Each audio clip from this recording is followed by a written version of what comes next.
Hello, mike testing is okay. Very good evening, स्वागत है आपका डिफेंस एग्जाम मास्टर में। मेरा नाम है शिवम सारस्वत, जैसे कि तुम लोग मुझे सब जानते हो बच्चों। मैं ही हूँ डिफेंस एग्जाम मास्टर। आज मैं यहाँ पे आया हूँ आप लोगों के सामने कुछ ऐसी चीज़ के बारे में बताने के लिए जिसका आप लोग करते हो बहुत बेसब्री से वेट। अब वो क्या चीज़ है, जैसा कि तुम लोग यहाँ देख रहे हो, मैं आपको बता दूं, आपका नोटिफिकेशन आ गया है दोस्तों। क्या आ गया? नोटिफिकेशन आ गया CDS1 2024 का। सेम वे में NDA का भी आ गया, उसके बारे में भी वीडियो में बनाऊंगा, उसको भी छोटे बच्चे देख सकते हैं। अब मैं बात अगर करूं नोटिफिकेशन के बारे में थोड़ी सी, यूपीएससी ने रिलीज कर दिया है, जैसे कि तुम लोग यहां देखोगे, UPSC has release the notification number 4/2024। CDS1 का है, 20 तारीख को, यानी आज के दिन ये आ चुका है। For combined defence services examination 1 2024, यहां पे आप देख, including SSC women non technical course, ठीक है, male and female both are eligible for this exam. So notification is now out. आगे क्या क्या चीजें हैं, एलिजिबिलिटी क्राइटेरिया क्या है, कौन से बच्चे फॉर्म भर सकते हैं, सीटें कितनी है पर्टिकुलर अकेडमीज में, क्या क्या रिक्वायर्ड चीजें हैं जो आपको एग्जाम के लिए एलिजिबल बनाती है, उन सब के बारे में मैं बात करूंगा। प्लस बोनस टिप क्या है ये भी बताऊंगा कि तैयारी कैसे करनी है, क्योंकि मैंने एग्जाम खुद 5 बार क्वालिफाई किया है। आगे बढ़ते हैं थोड़ा सा हम लोग इसी चीज में कि कैसे करना है, ठीक है। अगर मैं तुमको बताना चाहूं एग्जाम के बारे में यहाँ पे, ठीक है, अगर मैं यहाँ पे तुमको एग्जाम के बारे में अगर मैं थोड़ा सा बताना चाहूं, तो यहाँ पे अगर हम नीचे बढ़ते हैं तो एलिजिबिलिटी क्राइटेरिया, यहाँ पे हम इसके बारे में थोड़ा सा बात करेंगे कि क्या क्या चीज़ें हैं जो कि हमें ध्यान में रखनी है। थोड़ा सा मैं नीचे चलना चाहूँगा यहाँ पे, ठीक है, क्योंकि ये नोटिफिकेशन बहुत बड़ा है, इसमें लगभग आप मान के चलो 100 के आसपास पेजेस हैं, तो उसमें मेरे को थोड़ी सी प्रॉब्लम होगी तुम लोगों को बताने में कि क्या क्या चीज़ें हैं। एक सेकंड रुकना बस। इसमें ये चैलेंजिंग है थोड़ा सा, इसको स्क्रॉल डाउन करना, बट कोई नहीं। तो एग्जाम का देखो, सबसे बड़ी बात जो तुम्हें ध्यान देना है कि अभी आज से नोटिफिकेशन आया, यानी जिस दिन नोटिफिकेशन यूपीएससी रिलीज करती है उससे लेके 20 दिन तक लगभग फॉर्म भरा जाएगा। यानी कि आज अगर 20 तारीख को आया है तो आपका लास्ट डेट जो है ना बच्चों, अगर मैं बात करूं लास्ट डेट क्या है, लास्ट डेट जो है ना फॉर्म को फिल करने की, दैट इज 9 जनवरी। 9 जनवरी को शाम को 6 PM तक, ठीक है। 9 जनवरी आपकी है यहाँ पे लास्ट डेट, शाम को 6 बजे तक तुम फॉर्म भर सकते हो। अब मैं थोड़ा सा यहाँ पे चलूंगा नीचे, थोड़ा सा अगर मैं इसमें थोड़ा सा नीचे चलूं तो जैसे तुम्हें दिख रहा होगा कि और क्या क्या एलिजिबिलिटी क्राइटेरियाज हैं जिसके बारे में आपको ध्यान रखने की जरूरत है। थोड़ा सा समझते हैं बारी बारी से इन चीजों को, ठीक है। अगर मैं यहाँ पे आपको बताना चाहूँ कि हाउ टू अप्लाई, सबसे बड़ी बात, नोटिफिकेशन आ गया, फॉर्म यूपीएससी ने लिया, भैया अप्लाई कहाँ पे करोगे तुम लोग? यूपीएससी की ऑफिशियल वेबसाइट है हमारी upsconline.nic. कौन सी वेबसाइट है? upsconline.nic.in। यहां पे तुम अप्लाई करोगे, इस वेबसाइट पे आप जाओगे, ओके। पहली बार जो बच्चा रजिस्टर कर रहा है, एप्लीकेंट जो रजिस्टर कर रहा है, उसको OTR करना पड़ेगा, यानी कि 1 टाइम रजिस्ट्रेशन उसको करना पड़ेगा, जो कि वेबसाइट पे है। और उसमें जो भी आप डिटेल डालोगे थोड़ा सोच समझ के अच्छे से डालना भाई, ठीक है, क्योंकि एक बार वो डिटेल सबमिट हो गई तो उसी के बेसिस पे आपका फॉर्म बार बार सबमिट होएगा। अब मॉडिफिकेशन इन OTR ये बोल रहा है कि OTR में अगर मैं मॉडिफिकेशन की यहाँ पे बात करता हूँ तो OTR में बच्चों मॉडिफिकेशन क्या होगा कि the option to change in OTR profile set be available till the expiry of 7 days from the next day the closing, यानी कि 7 दिन के बाद तक, यानी अगर 9 तारीख के मतलब 14 तारीख तक आप लगभग OTR में चेंज कर सकते हैं, उसके बाद नहीं कर सकते, ठीक है। Last date of modification OTR will be 16 January. तो यहाँ पे ये दे रखा है इसने 16 जनवरी। OTR में अगर आपने चेंज करना है तो 16 के बाद नहीं कर पाओगे। Modification in application form other than the OTR, अब तुम्हें एप्लीकेशन फॉर्म में मान लो तुमने फॉर्म भर दिया, तुमसे हो गई गड़बड़, अब तुमको उसमें करनी है कुछ चीजें चेंज, तो वो कैसे करोगे? वो आप कब से कर सकते हो उसके बारे में भी यहां पे बताया हुआ है, ठीक है ना। तो वो भी आप 10 तारीख से लेके कब तक कर सकते हो? 16 तारीख तक वो भी कर पाओगे। आगे चलते हैं थोड़ा सा। अब मेन मुद्दे की बात है कि यार ये तो चलो ठीक है, जो बेसिक चीजें हैं ना वो है। अच्छा, अब यहां पे क्या है, जो भी इंस्ट्रक्शंस मैं बताऊंगा ना उनको ध्यान से सुनना। मोबाइल फोन एग्जाम में बैन होता है, हम सबको पता ही है यार, इसके बारे में हमें जानने की जरूरत है नहीं। अब मैं आ रहा हूँ पेज नंबर आपका, सीधे पेज नंबर किस पे, एक सेकेंड, यहाँ पे मेरे को दिख रहा है पेज, ठीक है। पेज नंबर अगर मैं 3 पे आता हूं कि सीटों के बारे में थोड़ी सी बात कर ली जाए कि यार सीटों का सीन क्या है ना, कि थोड़ा सा सीटों के बारे में बात कर ली जाए तो सीटों का सीन क्या चल रहा है, ठीक है। तो देखो यहां पे आ रही है हमारी number of seats in particular academies, academy में पर्टिकुलरली किसी अकेडमी में सीटें कितनी है, ठीक है। तो उसके बारे में हम यहां पे बात करने वाले हैं, ठीक है। हाँ जी, तो अगर मैं बात करूं यहां पे हमारी आईएमए की अगर मैं बात करता हूं तो आईएमए के जो परमानेंट कमीशन होते हैं ना, परमानेंट कमीशन होता है वो आईएमए से मिलता है आपको। आईएमए में बेटा यहाँ पे सीटें जो है ना तुम्हारी वो 100 हैं, जैसे हर बार की तरह यहाँ पे आईएमए में 100 सीटें हैं। आईएमए में आपको अगर एग्जाम देके बजाना है तो आपको 3 पेपर देने पड़ेंगे, English, GK and maths. 158th course of IMA direct entry जिसको बोलते हैं डीई, जो कोर्स कमेंस होगा जनवरी 2025, यानी कि अगर एग्जाम आपका जनवरी 2024 में है, सॉरी एग्जाम का नोटिफिकेशन फिल हो रहा है आपका 2024 में, तो कोर्स एकेडमी में अगले साल कमेंस होता है, ठीक है। जनवरी 2025 का कोर्स है, इसमें 13 वैकेंसी जो है NCC C certificate holder army wing वाले बंदों के लिए रिजर्व्ड है। फिर आता है INA naval academy, Indian naval academy course. कौन सा कोर्स है? जो कोर्स कमेंस होगा जनवरी 2025 में। ये एग्जीक्यूटिव ब्रांच होती है, जनरल सर्विस। हाइड्रो में 6 वैकेंसीज है for NCC C certificate naval wing holder. यहाँ पे बेटा आपकी 32 सीटें हैं, यहाँ पे एक क्रंच है, बताऊंगा क्या है आगे, ठीक है। तीसरी है air force academy for flying permanent commission. अगर आपको पायलट बनने का शौक है, सीडीएस के माध्यम से आप जा सकते हो। अगर आपसे एनडीए दिया आपने, मिस हो गया, नहीं कर पाए, कोई बात नहीं, सीडीएस से भी आप एयरफोर्स में पायलट बन सकते हो। आपके पास 32 सीट्स होती है एयरफोर्स एकेडमी ज्वाइन करने के लिए, that is pre flying training course. और जो कोर्स कौन सा है? जनवरी 2025 का। इसमें भी 3 वैकेंसीज होती है एनसीसी एयर विंग होल्डर्स के लिए रिजर्व्ड। फिर आता है OTA Chennai 121st SSC man non technical, ठीक है, यूपीएससी कोर्स कमेंसिंग इन अप्रैल। ओटीए में अप्रैल में कोर्स कमेंस होगा। भाई ओटीए में देखो सीटें कितनी है, 275। लड़कों के लिए खासतौर से ध्यान रखो, 100 सीटें तुम्हारी आईएम में मिल रही है, 2 यानी 375 सीटें तुम्हारी सीडीएस से तुमको टोटल। अगर मैं बात करूं specifically for boys who want to join army, 375 सीटें हैं भैया, 375 इस सीडीएस में। तो अगर तुम सीरियस हो ना थोड़े से भी तो पढ़ाई कर लो, एग्जाम आपका निकलने में मैं हेल्प कर दूंगा। बैच मेरा ऑलरेडी चल रहा है, उसी बैच में आ सकते हो, पुराने क्लासेस की रिकॉर्डिंग अवेलेबल है, टेंशन मत लेना, ठीक है।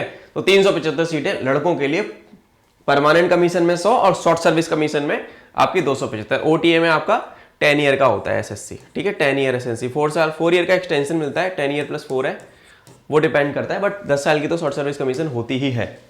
अब लड़कियों के बारे में बात करूं, फॉर स्पेसिफिकली फॉर हमारी बहनें या लड़कियां जो ऑफिसर बनना चाहती हैं आर्मी में, ठीक है। अब सीडीएस से केवल आप आर्मी ज्वाइन कर सकती हैं लड़कियां, वो है एसएससी वुमेन 35th कोर्स, जैसे यहां तुम लोग देख पा रहे हो, नॉन टेक्निकल यूपीएससी कोर्स। बेटा इसमें 18 सीटें हैं, 2 बढ़ गई हैं इस बार, पिछली बार 16 थी। पहले मैं तुमको बताऊं, पहले ना 10 सीटें होती थी, फिर बढ़ाई गई, फिर 11 हुई, फिर 16 हुई, फिर 18 हुई। तो भाई साहब 18 सीटें लड़कियों के लिए। तो गर्ल्स यहाँ पे जो भी मुझे देख रही हैं, मेहनत करो। पेपर में तुम्हें तकलीफ है, तुम मेरे पास आके पढ़ सकती हो, ठीक है। और I have clear this exam 5 बार, बहुत एग्जाम सिस्टमेटिकली पास हो जाता है अगर आप मेहनत करते हो 4-5-6 महीने तक। तो अभी भी समय है, हम दिसंबर में है, आप अभी भी अगर क्लास करना चालू करोगे तो एग्जाम आराम से निकाल दोगे, बशर्ते आपके पास पढ़ाने वाला टीचर अच्छा हो, जिसने किया हो एग्जाम पास।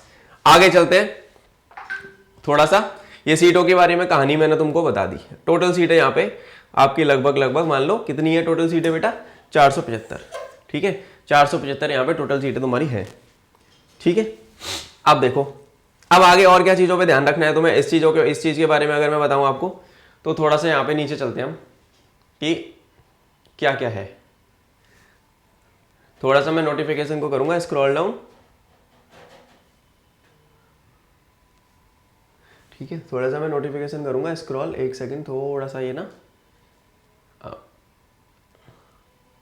अच्छा यहां पे हम आ गए पेज पे, अगले पे। इस पेज में क्या आ रहा है कि एलिजिबिलिटी क्राइटेरिया क्या है। कंडीशंस ऑफ एलिजिबिलिटी क्या है? सबसे पहली बात आती है भैया नेशनलिटी की, आप भारत के नागरिक होने चाहिए। पहली चीज है सिटीजन ऑफ इंडिया, ठीक है, ये चीज तो आपकी है ही। सिटीजन ऑफ इंडिया तो सारे बच्चे हो ही तुम, ठीक है, या फिर सब्जेक्ट ऑफ नेपाल हो, या फिर पर्सन ऑफ इंडियन ओरिजिन, और ये सारी दूसरी कंडीशन है। नोटिफिकेशन, ये नोटिफिकेशन अच्छा है टेलीग्राम चैनल पे मिल जाएगा डिफेंस एग्जाम मास्टर के, ठीक है।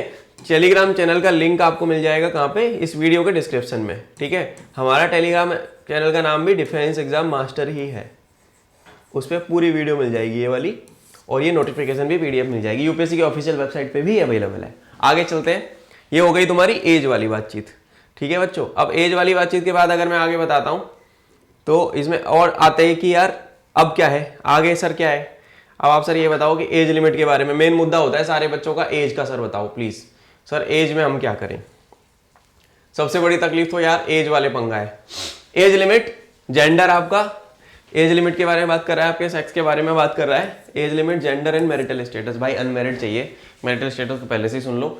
आईएमए अगर आपको ज्वाइन करनी है तो आप अनमैरिड होने चाहिए, और आपकी डेट ऑफ बर्थ फॉल करनी चाहिए, या तो आपकी यही सेम डेट भी हो सकती है 2 जनवरी 2001 से लेके 1 जनवरी 2006 के बीच में। जो भी बच्चे इस डेट के बीच में है, कौन सी? 2 जनवरी 2001 से लेके 1 जनवरी 2006 के बीच में, वो बच्चे आईएमए के लिए एलिजिबल है। फिल द फॉर्म, ठीक है। नेवल एकेडमी, नेवल एकेडमी में वही बच्चा जा सकता है जो बीटेक होल्डर है, जिसके पास बीटेक के फाइनल ईयर में है, या फिर वो बीटेक पास आउट हो चुका है, बीटेक डिग्री वाला, और 19 साल से ऊपर है, ठीक है। अच्छा, यहां पे इन्होंने डेट ऑफ बर्थ वाइज दे रखी है, पर मैं तुम लोगों को बता दूं सीडीएस का जो एलिजिबिलिटी क्राइटेरिया है उसके हिसाब से, अगर आप आईएमए, एएफए, या फिर आप अगर आईएमए, एएफए या फिर आप आईएनए ज्वाइन करना चाहते हो, तो आप 19 से 23 साल के बीच में होने चाहिए, ठीक है। ओटीए के लिए आपकी जो एज लिमिट है वो 24 तक हो जाती है, यानी ओटीए में आपको 2 अटेम्प्ट एक्स्ट्रा मिल जाते हैं, ठीक है, लड़कों को। लड़कियों का तो है ही सेम चीज, ठीक है। एलिजिबिलिटी क्राइटेरिया एज वाइज तो बच्चों के सबका सेम है। तो 1923 है, ये बात याद रखना। यहाँ पे इन्होंने डेट ऑफ बर्थ वाइज दे रखी, जो कि बहुत अच्छी चीज है। यूपीएससी क्लियर कर दे रहा है कि यार देख लो, अपना चेक कर लो तुम्हारा डेट ऑफ बर्थ इसमें फॉल करता है नहीं करता। अगली चीज अगर मैं बताऊं तुम्हें बच्चों, तो अगली चीज के बारे में अगर मैं बात करूं तो आईएमए हो गया तुम्हारा। आईएनए में देखो अनमैरिड मेल जो 2 जनवरी 2001 से लेके 1 जनवरी 2006, again same eligibility criteria, age का तो कहानी सेम ही है भाई, ठीक है। उसके बाद अगर अपन चलते हैं, उसके बाद अगर मैं चलूं कहां पे, उसके बाद अगर मैं चलना चाहूं, किधर चलना चाहूं बताओ तुम लोग, कहां चलना चाहिए अपने को? नीचे, ठीक है। एज 20 से 24 फॉर एयरफोर्स एकेडमी, 20 से 24 साल, यानी कि जो बच्चा 1 जनवरी 2025 को, कब? 2 जनवरी 2001 से लेके 1 जनवरी 2005 के बीच में है, एयरफोर्स एकेडमी में आईएमए के मुकाबले 1 साल ज्यादा मौका मिल रहा है, उस हिसाब से आप देख लो। Upper age limit for CPL holders के लिए और रिलैक्सेशन है 26 साल तक, ठीक है ना। वो लोग 99 वाले भी एलिजिबल हैं। 2 जनवरी 1999 से लेके 2005 तक के बच्चे सीपीएल होल्डर जो जिनके पास कॉमर्शियल पायलट लाइसेंस होता है वो एलिजिबल है उसमें। अब मैंने तुम्हें सारी एज बता दी है ना। Candidate below 25 years of age must be unmarried. यार शादी वादी नहीं करनी है, ठीक है, अनमैरिड रहना है, ठीक है। अनमैरिड वाले ही बंदे एग्जाम दे सकते हैं, ये बात याद रखना, ठीक है। अब यहाँ से हम चलते हैं, कहानी हमारी खत्म करते हैं थोड़ी सी। अब हम चलते हैं, 1 सेकेंड होल्ड करो बस, ठीक है। चलो ठीक है, ये चल रहा है। अब अगर मैं नीचे चलना चाहूँ यहाँ पे थोड़ा सा, तो थोड़ा सा तुम देखो कि ओटीए के लिए क्या कहानी है। ओटीए के लिए ध्यान देना, ज्यादातर बच्चे ओटीए वाली कैटेगरी में फॉल करते हैं। For officers training academy SSC course man, लड़के कौन से भैया? लड़के सारे देख लो यार, जितने भी लड़के हैं मेरे, वो देखो अनमैरिड मेल कैंडिडेट जो 2 जनवरी 2000 से लेके 1 जनवरी बेटा 2006 के बीच में है, वो सारे लड़के एलिजिबल हैं सीडीएस ओटीए के लिए, याद रखना, ठीक है। मेरी बात ध्यान से सुन लो। कौन सा? 2 जनवरी 2000 से लेके 1 जनवरी 2006 के बीच में आपकी डेट ऑफ बर्थ अगर है, या आपकी सेम डेट पे भी है, तो आप सीडीएस ओटीए के लिए एलिजिबल हो। नहीं है तो उससे ज्यादा है, ओवर एज हो चुके हो आप फिर, ठीक है। ओटीए लड़कियां, गर्ल्स खासतौर से सुन ले, officers training academy non tech course होता है यूपीएससी एंट्री का। ये अनमैरिड वुमेन, अनमैरिड होने चाहिए आप, ठीक है, या issueless widows who have not remarried and issueless divorcees in possession of, ये सब छोड़ो, तुम एज का याद रखो कि 2 जनवरी 2000 और 1 जनवरी 2006 अगर आपकी डेट ऑफ बर्थ इसके बीच में फॉल कर रही है, सेम डेट पे कर रही है, तो आप एलिजिबल हो ओटीए के लिए, फीमेल्स। ठीक है, ये आप याद रखना। ठीक है, तो ये सारी चीजें हैं भैया आपकी याद रखने वाली। अच्छा, ये मैंने बता दिया तुमको ये। ठीक है, अब ये मैंने जो तुमको चीजें बताई हैं इसको तुम लोग यहाँ पे याद रखना। आगे अगर अपन चले, थोड़ा सा और नीचे चलते हैं। देखो, मेन होता है एज का बता दिया मैंने तुमको, फॉर्म भरने की डेट बता दी, एजुकेशनल क्वालिफिकेशन के बारे में बता दिया, तो यही सारी चीजें मेन होती हैं। ठीक है, फॉर्म कैसे भरना है, कहाँ से भरना है, ये तो तुमको पता ही है ना। तो ये नोटिफिकेशन की ये सारी चीजें आपकी हैं। हाउ टू अप्लाई यार, अब मैंने बताया था जैसे कि तुमको अभी थोड़ी देर पहले, यूपीएससी की ऑफिशियल वेबसाइट पे आपका कहानी होगा, जो भी होगा ना, यूपीएससी की upsconline.nic.in, इस वाली वेबसाइट पे आप जाओ, इस पे आप फॉर्म फिल करोगे। ठीक है, ओटीआर के माध्यम से। जिसने पहले यूपीएससी की साइट पे रजिस्टर नहीं किया वो बच्चा रजिस्टर कर लेगा। ठीक है, जिस बच्चे ने पहले रजिस्टर नहीं किया ना वो बच्चा रजिस्टर कर लेगा। अच्छा, अब मैं इसमें और क्या बताऊं आपको, लास्ट डेट के बारे में यहाँ पे बता देते हैं थोड़ा सा। Last date for submission of application भैया क्लियर कट दे रखा है, ध्यान से सुन लेना। 9 जनवरी 2024 शाम के 6 बजे तक आपका फॉर्म भरा जाएगा। अभी भर देना, इसी महीने में भर देना, दिसंबर के में। पढ़ाई नहीं करी, कोई बात नहीं, पढ़ा मैं दूंगा, टेंशन लेना मत। 9 जनवरी 2024 तक सुबह शाम के 6 बजे तक फॉर्म भरा जाएगा भाई। भर देना फॉर्म अपना टाइमली। कोई इशू आएगा इस वीडियो के नीचे मुझे कमेंट करके बताना, सर ये प्रॉब्लम है, मैं आपको अपना नंबर दूंगा, आपको हेल्प करूंगा फॉर्म भरने में अगर कोई भी तकलीफ होगी तो। और कमेंट करके मुझे बताना तुम्हारे कोई भी डाउट्स होते हैं सीडीएस को लेके, ओटीए को, आईएमए, एफए, नेवल, किसी भी अकेडमी को लेके, एलिजिबिलिटी को लेके, आप मुझे वीडियो में कमेंट करके जरूर बताना कि चैलेंजेस क्या है तुम्हारे, क्या प्रॉब्लम आ रही है तुम्हें फॉर्म भरने में। मैं हेल्प करूंगा। मैं इमीडिएटली तो नहीं कर पाऊंगा, बट कुछ समय के बाद आपको रिप्लाई जरूर मिल जाएगा वहां पे। ठीक है, तो बेटा यही सारी चीजें थी जो कि मुझे तुम्हें बतानी थी। अब कुछ और चीजें होती हैं जो कि यार जाननी जरूरी है, तो थोड़ा सा उस पर आ जाते हैं। डिस्क्वालिफिकेशन के बारे में हम बात नहीं करेंगे। मेजरली क्या है कि अब आते हैं हम पेपर में है क्या, स्कीम ऑफ एग्जामिनेशन क्या है भाई, पेपर में है क्या चीज। नोटिफिकेशन तो आता है, नोटिफिकेशन अपने साथ भाई, नोटिफिकेशन ये भी बताता है पेपर में आएगा क्या। अब सुन लो, तो पेपर में क्या आ रहा है, स्कीम ऑफ एग्जामिनेशन की अगर मैं बात करूं, स्कीम ऑफ एग्जामिनेशन में रिटन एग्जाम होता है, यूपीएससी कंडक्ट करा रही है, तुमको पता है। 2-2 घंटे के 3 पेपर होते हैं अगर आप आईएमए, नेवल अकेडमी और एयरफोर्स अकेडमी ज्वाइन करना चाहते हो तो। बीइंग अ बॉय, क्या English, GK and elementary mathematics. English अगर आप पढ़ने में थोड़े बहुत ठीक हो, दुनियादारी की समझ है, आप अच्छे से इंग्लिश कर लोगे। 2 घंटे का पेपर, पर इतना हल्के में मतलब यूपीएससी भाई।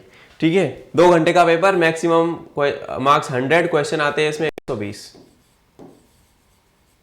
ठीक है, जीके 2 घंटे का पेपर, 100 मार्क्स, क्वेश्चन आते हैं 120। ठीक है, एलिमेंट्री मैथमेटिक्स 2 घंटे का पेपर, क्वेश्चन आते हैं 100, 100 मार्क्स। ठीक है, ये सारी चीजें हैं। अब ओटीए वाले बच्चों के लिए थोड़ा सा ना क्रंच है। ओटीए वाले बच्चों के लिए क्या, ओटीए वाले बच्चों के लिए मैथ का पेपर नहीं होता यार। ठीक है भाई बच्चों, ओटीए वाले बच्चों के लिए मैथ का पेपर नहीं होता। ओटीए वाले बच्चों को केवल 2 एग्जाम होता है। कौन कौन सा, थोड़ा सा मैं नीचे करूंगा, यहाँ पे ऊपर लेके जाते हैं इसको, यहाँ से खींच के। इंग्लिश और जीके, ओटीए वाले बच्चों का एलिमेंट्री मैथमेटिक्स नहीं होता, यानी 2 घंटे 9 से 11 आपका पेपर होता है इंग्लिश का, और आपका 12 से 2 पेपर होता है जीके का। 2 घंटे का ये 100 मार्क्स का, ये 100 मार्क्स का। 200 में से आपको कट ऑफ मान लो मोटा मोटी, मैक्सिमम कट ऑफ चलो 116 गई। आप अगर नहीं पढ़ रहे हो तो पढ़ना चालू कर दो, ज़्यादा समय तुम्हारे पास है नहीं, पेपर इतना आसान नहीं आता, सिस्टमेटिकली तैयारी कर लो। ठीक है, उसके लिए तुम मेरे बैचेस ज्वाइन कर सकते हो। ये जितनी भी कहानी है सब्जेक्ट वाली, भाई ये बिना पढ़े तो निकलेगी नहीं। मैंने 5 सीडीएस पास किए तो मैंने एक चीज़ रियलाइज़ की, और मैंने अपने बच्चों को भी यही बताया अपने बैचेस में, कि बिना पढ़े नहीं निकलेगा, पढ़ाई करनी पड़ेगी, मेहनत करो, दिन रात एक करो। अभी समय है पढ़ाई करने का, नोटिफिकेशन भी आ गया। मेरे बच्चे तो 2 महीने पहले से तैयारी करना चालू कर दिए जो बैच में। तो अगर तुमने अभी तक नहीं करी है तो तुमको मैं एक नंबर यहाँ पे दे रहा हूँ अपना, उस नंबर पे मुझे व्हाट्सएप करना, जय हिंद सर, ये मेरा नाम है, ये मेरी डेट ऑफ बर्थ है, और मुझे इस एग्जाम की तैयारी करनी है। ठीक है, 7017587044। अब बोलोगे सर बैच का प्रमोशन कर रहे हो, हाँ भाई कर रहा हूँ, क्योंकि अगर मेरे तुम्हें ये बताने से तुम्हारा एक करियर सेटल हो रहा है, तुम्हारा सपना पूरा हो रहा है, तुम्हारा पेपर पास कर रहा है, तो हम तो खुशी से करेंगे। ठीक है, ये नंबर पे आप मुझे रीच आउट करना, टेंशन मत लेना। तुमको मन में कोई प्रॉब्लम है ना, एक बार मेरे से नंबर पे मेरे बात करना, मैं कोशिश करूंगा जितनी मेरे से हेल्प हो पाएगी मैं कर दूंगा। ठीक है बच्चों, आगे चलते हैं थोड़ा सा और देखते हैं और क्या क्या जानने वाली चीजें। अब यार देखो मेजरली चीजें तो मैंने कवर कर दी इसमें, ठीक है। अब यहाँ पे नीचे ना नेगेटिव, इसमें नेगेटिव मार्किंग भी होती है, पेपर में नेगेटिव मार्किंग भी होगी, ठीक है। किस तरीके से नेगेटिव मार्किंग है वो भी आपको पता होना चाहिए, पर टेंशन लो मत, इसके रिलेटेड पूरा कंटेंट जो है ना आपका हमारे पास चैनल पे अवेलेबल है। रिटन के मार्क्स जोड़े जाएंगे, रिटन आपका क्वालिफाई होगा, आपका एसएस भी होगा, ठीक है, 300 नंबर का, और फिर आपका इस तरीके से टोटल मेरिट आपका कल्मिनेशन ऑफ एवरीथिंग होती है। अब scheme and syllabus of examination की अगर मैं बात करूं, थोड़ा सा यहाँ पे बात मैं बिल्कुल करना चाहूंगा। Scheme and syllabus of standard क्या रहता है ना, एलिमेंट्री मैथमेटिक्स का 10th का मैथ का जो लेवल है that is 10th level, 10th class का जो लेवल है ना मैथ्स का, सीडीएस का लेवल वही है, उससे ज्यादा लेवल नहीं जाता, ठीक है। स्टैंडर्ड ऑफ पेपर कि एक expected graduate of Indian university जो है, बंदा जो ग्रेजुएट है, सीडीएस आपको पता है ग्रेजुएशन एंट्री है। हाँ, सबसे बड़ी बात एलिजिबिलिटी क्राइटेरिया में एकेडमिक्स की अगर मैं बात करूं तो आपकी ग्रेजुएशन होनी चाहिए, ठीक है, आपकी ग्रेजुएशन होनी चाहिए, इसमें परसेंटेज बार नहीं है। यू हैव टू बी क्या, एटलीस्ट अ ग्रेजुएट, या आप फाइनल ईयर अपीयरिंग के बच्चे हो सकते हो, एटलीस्ट ग्रेजुएट। मार्क्स भले ही आपके 33% चल जाएगा, कोई प्रॉब्लम नहीं है, 33% एटलीस्ट, यानी आप पासिंग मार्क्स होने चाहिए भले ही आपके, you are good to go, ठीक है। अगर आप फाइनली, अगर आपका 4 साल का डिग्री है, 4 ईयर डिग्री कोर्स में हो आप, अगर मान लो 4 ईयर डिग्री कोर्स में अगर आप हो, तो आप या तो मान लो फाइनल ईयर में हो, फाइनल ईयर वाले बच्चे अपीयर कर सकते हैं, या फिर आप कंप्लीटेड हो, ठीक है। या तो आपकी जो है क्या होनी चाहिए, ग्रेजुएशन आपकी 33% से भी पास है, चल जाएगा। सीडीएस में परसेंटेज नहीं मांगी जाती है, एफकेट में जैसे मांगी जाती है ना 60% कम से कम चाहिए ग्रेजुएशन में, यहाँ वो वाला पंगा नहीं है, याद रखना ये चीज़ का, ठीक है। ये बात ध्यान से याद रखना। जो बच्चे बीटेक वाले हो, अपने बीटेक के 7 सेमेस्टर और 8 सेमेस्टर में सीडीएस एफकेट दे सकते हैं, सीडीएस तो पर्टिकुलरली दे ही सकते हैं, ठीक है, कोई भी एग्जाम दे सकते हैं। और जो बच्चे बीएससी में है, बीए में है, जो 3 साल वाले डिग्री कोर्स में है ग्रेजुएशन में, वो बच्चे भी फाइनल ईयर में यानी कि अपने 5वें सेमेस्टर में, 6वें सेमेस्टर में दे सकते हैं। फाइनल में तुम एलिजिबल हो, वेट मत करना कि ग्रेजुएशन हो जाएगी तभी दूंगा सर, तुम्हारे 2 अटेम्प्ट चले जाएंगे भाई, ठीक है, ये बात याद रखना। अब मैं बात करूंगा यहाँ पे थोड़ा सा तुम्हारे से सिलेबस की, अब ध्यान से समझना मेरी बात। देखो यहाँ पे अगर मैं सिलेबस की बात करता हूँ तो सिलेबस बेटा इंग्लिश का देखो यहाँ पे कुछ नहीं दिया था, यूपीएससी ले लेती है मजे। क्या लेती है कि, ज्यादा ऊपर हो गया, 1 सेकंड रुको बस। यूपीएससी क्या कहती है भाई, यूपीएससी ये कहती है कि बेटा तुम्हारा ना कहानी कुछ ऐसा है कि इजी पेपर हम बना देते हैं पर आपसे वो भी नहीं पास होता। अब इंग्लिश में बोल रहा है question paper will be designated to test the candidates understanding of English and workman like use of word, यानी बेसिक है भैया बहुत, उसमें भी बच्चे नहीं पास हो रहे हैं क्योंकि मेहनत लगती है। बच्चों का लेवल वो भी नहीं, आपका लेवल उतना भी नहीं है। जब मैं सीडीएस देता था, when I have given my 5 CDS I have cleared, my father is English lecturer, तो उनको तो बहुत बचपन से डांट और मार पड़ी है अंग्रेजी अच्छी करने के चक्कर में। तो फॉर्चुनेटली अच्छी थी मेरी इंग्लिश एंड मैंने 97 मार्क्स तक स्कोर किए हैं। I have scored 97 marks out of 100 in CDS English, because मेरी अच्छी है यार, मैंने पढ़ाई करी है, उसके लिए मेहनत करी है। तो मैं अपने बच्चों को बैच में वही पढ़ाता हूँ, बिल्कुल एकदम सेट करके रखता हूँ। तो इंग्लिश एक बहुत बड़ा मेजर रोल प्ले करती है, अगर आप ओटीए में हो या आप आईएमए हो, एएफए नेवल, क्योंकि सबसे ज्यादा नंबर खींचने वाला सब्जेक्ट है तुम्हारा क्या, इंग्लिश। अगर आप वैसे भी चले जाओगे ना 40-50 नंबर तुम ले आओगे, पर सबसे ज्यादा मेजर डिफरेंस कहां से आता है, जब तुम्हारे नंबर इससे ऊपर बढ़ते हैं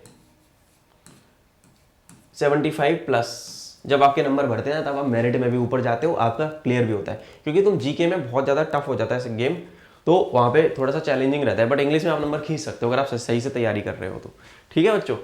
अब जनरल नॉलेज के बारे में यूपीएससी भाई फिर से वही बताती है, मजे ले लेती है यूपीएससी तुम्हारे। क्या बोल रही है UPSC, including the knowledge of current events and of such matters of everyday observation and experience in their scientific aspect as may be expected of an educated person who has not made a special study of any scientific subject यानी कि एक आम आदमी daily life में जो कर रहा है पर उसका थोड़ा सा साइंटिफिक आउटलुक है, उसके लिए कोई उसने स्पेशल डिग्री या डिप्लोमा नहीं किया, उसको पता होने। मान लो burning of candle is a physical change और अ केमिकल चेंज। पेपर का जलना फिजिकल चेंज है, केमिकल चेंज है। एटमॉस्फेयर में जहाज उड़ता है, कौन सी लेयर में उड़ता है, ठीक है। सेल में एनर्जी किस एनर्जी से किस एनर्जी में कन्वर्ट होती है, मोटर क्या करती है, ये बेसिक चीजें हैं, यही आता है हमको, वो भी नहीं आता है, तो पढ़ाई करो, ठीक है। कोई बात नहीं, उसके लिए मैं हूं, बैच ज्वाइन करना, पढ़ाऊंगा, ठीक है। The paper will also include questions of history of India, modern history, medieval history, ठीक है, geography of nature, which candidate should be able to answer without, यानी कि बिना किसी पढ़ाई के, अगर तुम स्कूल में पढ़े हो ढंग से, कॉलेज में ढंग से पढ़े हो, तो तुम पेपर वैसे भी पास कर लोगे। तकलीफ सारी ये है कि हम स्कूल में भी नहीं पढ़ते ढंग से, वो कॉलेज में तो पढ़ते ही नहीं है, ठीक है। और बहुत सारे मैंने लोगों रट्टू तोता बन जाते हैं लोग पेपर। यार पढ़ाई बहुत ज़्यादा जरूरी है जीवन में, पढ़ाई आपको सशक्त बनाती है, एजुकेशन एम्पावर्स यू, ये बात याद रखना। कभी भी ना पढ़ाई से भागना नहीं, ठीक है, पढ़ाई से भागना मत। पढ़ाई तुम्हारा घर चलाएगी एक दिन। पढ़ाई अगर आपने करी है ना अच्छे से लाइफ में, मैं किताबी ज्ञान की बात के साथ साथ मैं लाइफ का विज्ञान के बारे में बात कर, पढ़ाई आप करते रहो, आप सीखते रहो रोज, आप कभी भूखे नहीं मरोगे। एजुकेशन एम्पावर्स यू, ठीक है, इसलिए ज़रूरी है पढ़ना। और पढ़ाई को बहुत सीरियसली करना चाहिए, क्योंकि आपके माता पिता की उम्मीद होती है यार। योर पेरेंट्स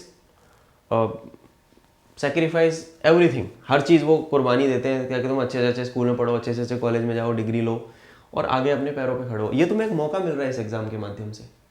पढ़ाने के लिए मैं हूँ। मैं अपने बच्चों को हमेशा जब क्लास में पढ़ाता हूँ मैं यही बोलता हूँ कि यार देखो, इस एग्जाम को ना 3-4 महीने ढंग से पढ़ लो, उसके बाद तुम ना मेरे पास आना मत, उसके बाद तुम्हारा पेपर निकलेगा, तुम अकेडमी जाना, serve the country, that's it.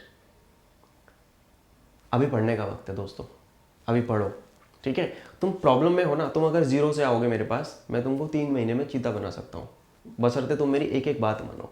मेरे पास सारा कंटेंट है जो पेपर पास करने के लिए रिक्वायर्ड है। मैंने 2-2, 2.5 साल तैयारी लगातार की है, तब जाके एग्जाम निकले। वो 2-2.5 साल को मैंने 3-4 महीने में कैसे कंपाइल किया है वो मैं जानता हूँ अपने दिल में। और उसको बच्चे पढ़ते हैं मेरे, पास करते हैं एग्जाम, अकेडमी ज्वाइन करते हैं, कमीशन होते हैं। तो वो सारा प्रोसेस बहुत आसान है, बस आपको एक्शन लेना है कि हाँ यार मेरे को करना है।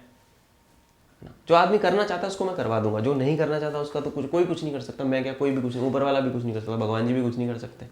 तो जीवन में अपने अंदर पहले विल पावर विकसित करो, इच्छा शक्ति कुछ करने की, यार मेरे को करना है, ये मेरा गोल है, मुझे अफसर बनना है तो बनना है, आई विल डू इट। तो वही चीज़ है। तो जनरल नॉलेज, हाँ अब मैं तुम्हें यहाँ यूपीएससी तो ये बोल देती है, पर भाई पेपर टफ है, एक्चुअली में टफ है, दिमाग चाहिए थोड़ा सा इसको पास करने के लिए। वो कैसे है, उसके लिए भी वीडियोज़ हैं चैनल पर, जाके देखना। अब आता है एलिमेंट्री मैथमेटिक्स, जिसका पेपर कोड नंबर है 3। अब मैं थोड़ा सा इसमें बेटा आगे चलूँ तो तुम लोग ये देखो कि यहाँ पे देखो नंबर सिस्टम भी आ रहा है, ठीक है, एलिमेंट्री नंबर भी आ रहा है, number system, natural number, integer, ये सब पढ़ते हो, ratio, proportion, profit loss, time and work, percentage, square roots, cube roots, है ना, division, multiplication, subtraction, addition, decimal fraction, unitary method, ये सब 10th का है, 6 to 10th का गेम है सारा। जिसने वहाँ पे भी नहीं पढ़ा वो तो गया, ठीक है। मेरे से बच्चे आते हैं, पूछते हैं सर IMA का ना छोड़ के OTA दे दूँ सर। मैंने कहा क्यों? सर मैथ पढ़ना पड़ेगा। मैंने कहा यार जब तू उसमें था तू 12-13 साल का बच्चा था 10th में, अभी तू 20 साल का घोड़ा हो रहा है, तो अब तेरे को दिमाग तो तेरा बढ़ गया ना, तेरी कैपेसिटी, दिमाग की क्षमता बढ़ गई। उस टाइम पे तो छोटा था तो क्षमता लिमिटेड थी। अब तेरे को 10th के मैथ को पढ़ने में क्या तकलीफ है? तब वो कन्विंस होते कि हाँ सर बात तो सही कह रहे हो, तब वो बच्चा पढ़ता है, अन्य वो बच्चा पास करता है। तो मैथ से डरना मत। मैथ का पेपर तुम्हारे को यार शॉर्ट सर्विस से परमानेंट में कन्वर्ट करवा रहा है भाई, शॉर्ट सर्विस कमीशन से PC दिलवा रहा है। तुम सोचोगे सर OTA जाके भी तो परमानेंट कमीशन मिल जाएगा, भाई वो बात की बात है। अगर तुमको एक पेपर देके परमानेंट कमीशन मिल रहा है ना, एटलीस्ट 20 साल आप सर्व करो, उसके बाद कर्नल बन के आप आ जाओ बाहर, कोई प्रॉब्लम नहीं है। बट डरना क्यों है? क्योंकि तुमको लगता है कि फौज में जाने के बाद तुम्हारी पढ़ाई खत्म हो जाएगी, तुम एक पेपर से बच रहे हो। भाई वहाँ बहुत पढ़ाई करनी पड़ती है। मेरा पॉडकास्ट आता है तो विद द लीजेंड्स, वहाँ पे ऑफिसर्स आते हैं मेरे साथ, इंटरव्यू में बताते हैं कितनी पढ़ाई है फौज के अंदर, जाके देखो, बताएंगे तुमको, फैक्ट चेक करा देंगे, रियलिटी दिखा देंगे तुमको, ठीक है। शॉर्ट सर्विस कमीशन से परमानेंट कमीशन का अंतर क्रिएट हो जाता है केवल एक इस मैथ के पेपर की वजह से मेरी जान, ठीक है। तो ये याद रखना, मैथ के पेपर से भागना नहीं है, पढ़ना है मैथ का पेपर, ठीक है। SSC से PC मैथ ही करता है। चलो एलिमेंट्री आ गया, एलजेब्रा आ गया आपका, ट्रिग्नोमेट्री, ज्योमेट्री, मेंसुरेशन, इतना कर लो, मेरी क्लास में आके खत्म कहानी। 50-60 नंबर आराम से नींद में भी ले लोगे, कोई दिक्कत नहीं है, ठीक है। आगे चले तो ये सारे टॉपिक हैं बच्चों जिसको जो मैंने बताए है ना। अब ये basic operation, remainder theorem, HCF, LCM, ये सब अलजेब्रा है, ठीक है, जैसा कि मैंने बताया। अब ये मैंने अपने बच्चों को अभी कुछ दिन पहले क्लास में पढ़ाया, division algorithm, prime and composite number क्या होते हैं, डिविजिबिलिटी का 2 3 4 5 9 11, multiple and factors, factorisation method क्या होता है, एचसीएफ, एलसीएम, यूक्लिड की थ्योरम क्या है, लॉग बेस्ड एन कैसे, लॉ ऑफ लॉगरिथम्स क्या है, अलजेब्रा, बेसिक ऑपरेशन, फैक्टर कैसे निकाला, रिमाइंडर थ्योरम। ये अगेन यार वही कहानी है, 10th वाला है सारा गेम। तुम पढ़ना तो चालू करो मेरी जान, पढ़ो तो सही भाइयों, पढ़ो यार। ये लड़कों के लिए, लड़के देंगे मैथ का पेपर। तो यार एक बात बताओ, तुम लोग आजकल इंस्टाग्राम पे रील स्क्रॉल करने में, यूट्यूब पे शॉर्ट्स देखने में, मोटिवेशन लेने में, ये पॉडकास्ट वो पॉडकास्ट, बच्चे आते हैं मेरे पास, भैया मैंने वो पॉडकास्ट देखा था बड़ा, मेरे को मोड़े पैरा एसएफ ज्वाइन करूंगा। बेटा पेपर नहीं पास होगा ना तो घंटा कुछ नहीं ज्वाइन कर पाओगे, पहले पेपर पास करो। मैं बहुत आगे की बात नहीं करता, मैं पहले देखता हूँ पहला स्टेप क्या है, पहली सीढ़ी क्या है, पहली सीढ़ी पे पैर रखूंगा ना वो क्या है, पहले वो एग्जाम है, वो ये है, ये पास करो।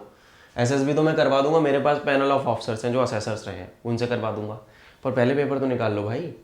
फर्स्ट थिंग फर्स्ट, गोल नजर में रहना चाहिए, कमीशन लेना है, बट रास्ता क्या होगा, एग्जाम से तो जाएगा। डायरेक्ट एंट्री में तो बड़ी गलाकाट प्रतियोगिता है, प्रतियोगिता तो यहाँ पे भी है, पर यहाँ पे तो टैलेंट जीतेगा ना जो मेहनत करेगा। तो पढ़ाई करो, ठीक है। फिर बच्चों ट्रिग्नोमेट्री आती है, जो मैंने बताया, ट्रिग्नोमेट्री, ज्योमेट्री, मेंसुरेशन, इन 3-4 चीजों को अगर तुम कर लोगे तो भी हो जाएगा। अब ये ज्योमेट्री आपकी 2D ज्योमेट्री, 3D ज्योमेट्री मैं बहुत मजेदार तरीके से क्लास में पढ़ाता हूँ, रियल लाइफ एग्जांपल्स के साथ, ठीक है। इतना आसान कर देता हूँ यार कि मजा आ जाएगा तुमको। तो you can join just by sending me a high, join my batch, ठीक है। ट्राइडेंट बैच होता है मेरा एक, ठीक है, और अर्जुन बैच होता है AMA का, उस बैच को ज्वाइन कर सकते हो। Just send me a high, जय हिंद बोल दो भैया, हेलो भैया, जो तुम्हारा दिल करे बोलो, हेलो हाय, ठीक है। इस नंबर पे मुझे व्हाट्सएप करना 7017587044, या इस वीडियो के डिस्क्रिप्शन में भी नंबर निकाल लेना, है ना। और अपना नाम और अपनी डेट ऑफ बर्थ भेजना, मैं चेक करूंगा तो मैं एलिजिबल हूँ। मैं केवल 50 बच्चों का बैच बनाता हूँ, उससे बड़ा बैच बनाता भी नहीं हूँ, क्योंकि मेरे को 50 के 50 पास करवाने हैं, मुझे भीड़ नहीं बनानी।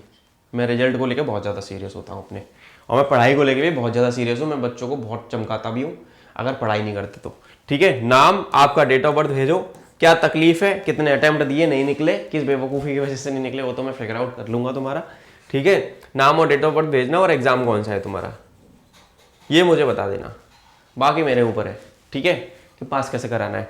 चलो ये सारी चीजें थी, आई होप तुम्हें मजा आया। अब देखो मेंसुरेशन मैंने जैसे बताया, मेंसुरेशन 2D 3D, यहाँ पे ऑलरेडी यहाँ पे मेंसुरेशन 2D 3D के बारे में ये बात कर रहा है, ठीक है।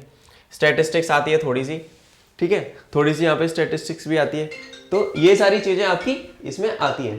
तो बच्चों ये कहानी है हमारी कुछ कुछ जो कि हमें याद रखनी है, ठीक है। अब अगर मैं बात करता हूं कि एग्जाम का नोटिफिकेशन मैंने पूरा बता दिया, इससे ज्यादा लंबा मैं करूंगा भी नहीं, क्योंकि बहुत लंबा हो जाएगा फिर ये वीडियो। तो मेन मुद्दा ये है कि तुमको जो भी प्रॉब्लम्स हैं, अगर तुमको कोई प्रॉब्लम है, जैसा कि अभी मैंने तुमको बताया कि come and join the class, ठीक है, come join defence exam master, मैं ही हूं डिफेंस एग्जाम मास्टर तुम्हारा। आओ क्लास ज्वाइन करो, बैच में आओ मेरे, पढ़ाई करो, ज्वाइन करो मेरा बैच। मैं एफकेट भी पास किया है, मैंने CDS भी पास किया है, 11 SS भी दिए हैं, 40 से ज़्यादा ऑफिसर्स के इंटरव्यू लिए अपने चैनल पे, अपने पॉडकास्ट में, टॉक विद द लीजेंड्स में। वैल्यू क्रिएशन इमेंस होता है क्लासेस में, आपकी पर्सनैलिटी भी बिल्ड होती है। मी अलॉन्ग विद माई वाइफ, हम एक कम्युनिकेशन स्किल्स पे भी हम लोग अभी रिसेंटली हमने कोर्स लॉन्च किया है, वो भी हम आप लोगों की हेल्प के लिए कर रहे हैं, ताकि तुम्हारी पर्सनैलिटी बिल्ड हो, ठीक है। ट्राई सर्विसेज के ऑफिसर्स आते हैं, बताते हैं, बात करते हैं, तुम्हारे लाइव क्लास में आते हैं, तुमको पर्सनैलिटी के ट्रेड सिखाते हैं। तो स्टार्ट करना होता है हर जगह, हर चीज़ में कहीं ना कहीं से। अगर तुम फंसे हुए हो, नोटिफिकेशन तो बेस्ट बेटा आते रहेंगे। अभी आ गया सितंबर वाले पेपर का, फिर मई जून में आ जाएगा, फिर से आ जाएगा, तुम ओवर एज हो जाओगे, 6 महीने बाद फिर एज बढ़ जाएगी, शायद हो सकता है एलिजिबल भी ना रहो, पेपर खत्म हो जाए, अटेम्प्ट खत्म हो जाए। तो कभी तो सीरियस हो जाओ लाइफ में यार। जब मैं सीरियस था ना, तो मैं 16 साल की एज से सीरियस था, 16 साल से लेकर 24 साल तक जितने अटेम्प्ट थे ना सारे दिए थे। भले ही फेल हुआ था पर पास भी हुआ था, जितनी बार फेल नहीं हुआ था ना उससे दुगनी बार पास हुआ, ठीक है। तो मुद्दा ये है कि I have been there done that, I can help you in cracking CDS। I have results, मेरे बच्चों के रिजल्ट्स हैं, टॉपर टॉक्स करके चैनल पे प्लेलिस्ट मिल जाएगी, जाना देखना मेरे बच्चे कैसे 19-19 साल के लड़कों ने मेरों ने CDS निकाला हुआ है। 19 साल का बच्चा, यहाँ तुमको होश भी नहीं है 19 साल में करना क्या है जीवन में कल, ठीक है, और वो लड़के पास करके बैठे हुए हैं मेरे बैच के बच्चे। तो ये सारी चीज़ें हैं, थोड़ा सा सीरियस हो जाओ लाइफ में, पढ़ाई करो, मेहनत करो, और हमेशा ना एक चीज़ अपने अंदर जिंदा रखना भाई, बच्चों भाई बहन की तरह हो तुम लोग, इसलिए बता रहा हूँ कि लाइफ है ना, कभी भी अपने सपने के ऊपर कॉम्प्रोमाइज़ मत करना। You want to do something in life, you do it. Parents support कर रहे हैं, दोस्त सपोर्ट नहीं कर रहे, मम्मी पापा सपोर्ट नहीं कर रहे, गर्लफ्रेंड सपोर्ट नहीं कर रही, बॉयफ्रेंड सपोर्ट नहीं कर रहा, यार स्कूल वाले सपोर्ट नहीं कर रहे, टीचर ये वो फलाना ढिकाना, जो भी कहानी चल रही है यार, एकदम बैठो खुद के साथ, सुकून से सोचो यार मुझे ये करना है कि नहीं करना। अगर अंदर से आवाज आती है हाँ यार तुझे यही करना है, सीरियसली यही करना है, तुम दुनिया को कन्विंस कर लोगे। ये कहानी मेरे साथ भी थी, मैंने सबको कन्विंस किया, I chose my own way and I did it. ठीक है, तुम सबको कन्विंस कर दोगे, everyone around you will be convinced automatically. अगर तुम्हारे अंदर दम है तो तुम अपने अंदर दम कैसे ला सकते हो? पढ़ाई करके, एग्जाम पास करके, एग्जाम पास करके दिखाओ। एग्जाम कैसे पास होगा? मेहनत से। उस मेहनत में मैं आपका साथी बन सकता हूँ। ठीक है, कहीं से भी पढ़ो, जहाँ से भी पढ़ो, किसी भी टीचर से पढ़ो ना, ईमानदारी से पढ़ो। हाँ, मिसगाइडेड मत हो ना, आजकल बहुत सारे लोग मिसगाइड भी करते हैं यूट्यूब पे। अच्छे टीचर के पास जाना जिसने एग्ज़ाम दिया है, पास किया है। मिसगाइडेड नहीं होना है। मिसगाइड होने की वजह से आपके अटेम्प्ट जा सकते हैं, आपका भविष्य खतरे में पड़ सकता है, वो मैं होने नहीं दूंगा, क्योंकि अब मैं आ चुका हूँ फुल फ्लैज मैनर में यूट्यूब पे।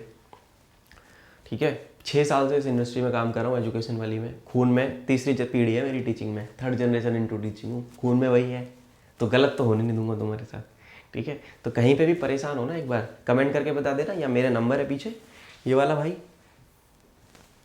मैं हूँ तुम्हारे साथ। ठीक है, जाओ पढ़ाई करो, मेहनत करो। ऊपर वाले से मेरी यही प्रार्थना रहेगी कि आप सब लोग जल्दी से जल्दी अकेडमीज जाएँ, यूनिफॉर्म पहने, एंड जैसे कि मेरी टैग लाइन है, I will see you in the uniform soon. जय हिंद।